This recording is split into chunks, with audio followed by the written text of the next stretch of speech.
আসসালামু আলাইকুম। আশা করি সবাই ভালো আছেন। সকালবেলা শুরু করে দিয়েছি আজকে ব্লগটি। সারাদিন আমি কী করলাম সবগুলো শেয়ার করবো আজকে আপনাদের সাথে। মেয়েকে স্কুলে দিয়ে ভাবিদের সাথে এখানে বাজারে চলে আসলাম। ওদের স্কুলের সামনেই হচ্ছে এরকম মাছের বাজার বসে। আমার মাছের প্রতি আকর্ষণ বেশি, সেই কারণে প্রতিদিনই একটু মাছের বাজারে একটু ঘুরে মাছ দেখে যে আর যেটা ভালো লাগে সেটা কিনি। এখানে ভাবি হইতেছে কই মাছ কিনবে, আর আমি হচ্ছে পাবদা মাছ নিব। এই যে ভাবি কই মাছ নিতেছে, আমি আবার পাবদা মাছ নিয়ে নিলাম। এই যে বাসায় চলে আসছি। এখন পাবদা মাছটা অনেক ফ্রেশ ছিল, ভালো ছিল। সকালবেলা তো 8টার দিক দিয়ে মাছ মাত্র আপনার দোকান লাগায়, তখনই হইতেছে মাছ নিয়ে আসি, একদম ফ্রেশ পাওয়া যায়। এই যে মাছগুলো এখন ভালো করে পরিষ্কার করে কেটে নিব। কার কার কাছে পাবদা মাছ ভালো লাগে তা অবশ্যই কমেন্ট করে জানাবেন।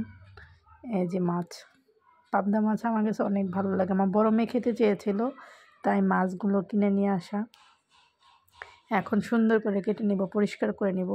এই উপরে যে কালো কালো দেখা যাচ্ছে এটা আবার পছন্দ করে না আমার শ্বশুর বাসায়, এই কারণে মাছটা ভালো করে পরিষ্কার করে নিব। আর মাছ বড় ভিডিও হয়ে যাবে, তো সেই কারণে মাছের কাটার ভিডিওটা একটু স্পিডটা বাড়িয়ে দিয়েছি। আর বাস্তবে যদি এরকম মাছ কাটা যেত তাহলে তো ভালোই। মাছ কাটতে যে সময় লাগে, এখনই একটা স্টিলের ছোবা নিয়ে তারপরে মাছগুলো ঘষবো, কারণ উপরে কালোগুলো যদি চলে যায় তাহলে ওর বাবাও পছন্দ করে, আর দাদুও পছন্দ করে। তাই এইভাবে মাছ পরিষ্কার করি, ভালো করে লবণ দিয়ে ভালো করে ধুয়ে পরিষ্কার করে নেব।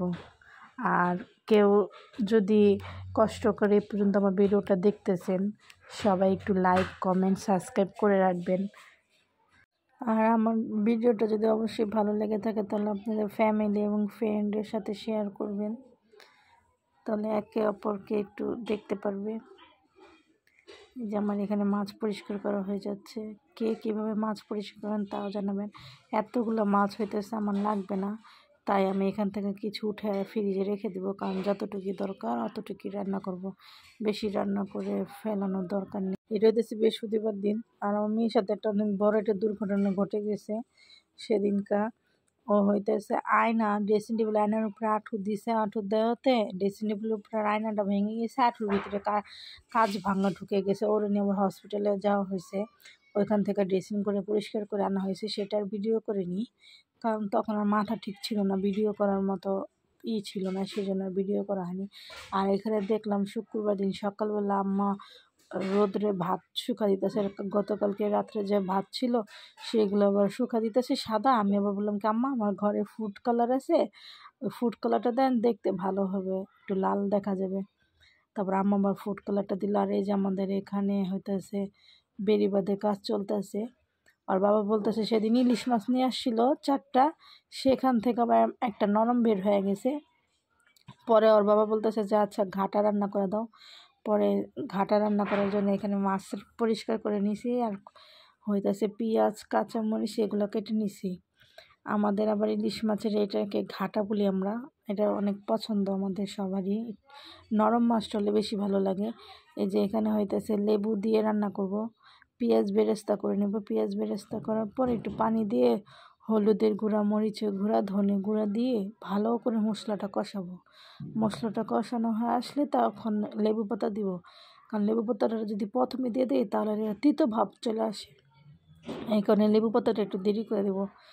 দেওয়ার পর মশলাটা একটু কষানো হইলে তারপরে মাছটা দিয়ে অল্প একটু পানি দিয়ে ঢেকে দেবো, একদম ভুনা ভুনা করবার, বড় কাটা ফেলে দেবো।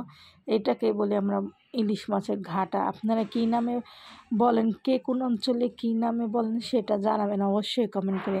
আর যদি আমার রেসিপিটা ভালো লেগে থাকে তাহলে অবশ্যই লাইক কমেন্ট শেয়ার করতে ভুলবেন না, আর আমাকে একটু সাপোর্ট করবেন। ইনশাল্লাহ সামনে আরও ভালো ভালো ভিডিও দেওয়ার চেষ্টা করব, ভালো করবার চেষ্টা করব। আর আমার কথাতে যদি কোনো ভুল ত্রুটি হয়ে থাকে তাহলে ক্ষমার দৃষ্টিতে দেখবেন। এই যে এখানে মশলা সব কিছু দিয়ে দিয়েছি। আর বাবা এসে খাবে, জুমার নামাজ পড়তে গেছে। আর গাছের এটা আমার বড় জলের গাছের থেকে নিয়ে আসছে ওর বাবা, পাশেই আমার বাসা। ওইখান থেকে ফ্রেশ পাতা হইলে আরও বেশি ভালো লাগে, তাই ওর বাবা ওইখানে নিয়ে আসে। আমাদের কোনো গাছ নেই বারান্দায়। আমার জালে আবার ছাদে গাছ লাগাইছে, ওইখান থেকে নিয়ে আসছে। এই যে এখানে ইলিশ মাছের কাইটা দিছি, বড় বড় পিস করছি যেন বড় কাঁটাটা মাঝখানে বড় কাঁটাটা ফেলে দিতে পারি। এই কারণে বড় বড় টুকরা করে তারপরে মশলার সাথে ভালো করে কষা অল্প একটু পানি দিয়ে ঢেকে দেব, তাহলে হয়ে যাবে এই মাছটা রান্না।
আমার রান্নাটা হয়ে গেছে, এখন ঘরে যাব। ঘরে যেয়ে কাপড় ভাঁজ করব। আমার সব কাজ ভালো লাগে, কিন্তু এই কাপড় ভাঁজ করাটা ভালো লাগে না। আমি এই সোফার উপরে কাপড় জমায়া তারপর ভাঁজ করি। আমার মতো কে কে আছেন যে কাপড় ভাঁজ করতে ভালো লাগে না, বা এটা সোফার উপরেই কাপড়ের একটা থাকে। এই যে এখন সব কাপড়গুলো ভাঁজ করে নেব, তারপর বাবা আসলে ভাত খাবো একসাথে। এখন বসে থাকবো তো, সেই কারণে সব কাপড় ভাঁজ করে যার যার ডয়ারে রেখে দেবো। আর এই দেখেন আমার মেয়ের এই যে আয়নাটা ভেঙে ফেলছিল, এখন নিচের আর কি আয়নাটা উঠে পরিষ্কার করব। পুরো ড্রেসিং টেবিলটা পরিষ্কার করার পরে লাগাই দিব আবার। যে এখন আয়নাটা লাগাবো, আল্লাহ রহমতে যে ওর যে কিছু হয় নাই সেটাই আল্লাহর কাছে শুক্রিয়া, অল্পতেই সারছে। উপর আয়নাটা ভেঙে ফেলছে, এখন বলছি আর লাগাবো না, মেয়েরা একটু বড় হোক। তারপরে যে আমি লাগাইতে চাইতেছিলাম কিন্তু আমি পারতেছিলাম না, পরে ওর বাবা আবার লাগাই দিল, আয়নাটা ফিটিং করে দিল আর কি। আমি তো পুরো ভয় পেয়ে গেছি, যে একটা বিকট শব্দ আসছিল রান্নাঘরে। আমি বলতেছি কী যেন হয়েছে, আমার মেয়ে বলতেছে কি কিছু হয়নি কিছু হয়নি। তারপর ঘরে আসি, ঘরে আসার পরে মেয়েরে বলতেছি যে কি হয়েছে, মেয়ে বলতেছে না কিছু হয়নি। আমি আবার পরে দেখি কি ড্রেসিং টেবিলের জানি কেমন লাগতেছে, যা দেখি যায় না ভাঙা। পরে ওর পাওটা বের করলাম ইচ্ছা করে, দেখি যে এই অবস্থা। এই যে আমার খাবার, এখানে মিষ্টি কুমড়া নিয়েছি আর ইলিশ মাছের ঘাটাটা। আমার ইলিশ মাছের ঘাটাটা এত ভালো লাগছে, আমি ইলিশ মাছের ঘাটা এই মিষ্টি কুমড়া ভাজি দিয়ে আমি খেয়ে ফেলছি। আর কোনো তরকারি নেওয়া হয়নি, যে আমি করলা দিয়ে আলু দিয়ে যে চেপলা মাছটা রান্না করছি ওইটাও খাই নেই। এই মাছের তরকারিটা দিয়ে এবার ভাত খাওয়া হয়ে গেছে। আমার শাশুড়িও বলতেছিল, আম্মাও বলতেছিল যে না ইলিশ মাছের ঘাটাটা অনেক মজা হয়েছে। আর আমার ভিডিওটা যদি ভালো লেগে থাকে তাহলে অবশ্যই লাইক কমেন্ট সাবস্ক্রাইব করে দিবেন। আর আমার যদি কোনো কিছু ভুল হয়ে থাকে তাহলে ক্ষমা দৃষ্টিতে দেখবেন।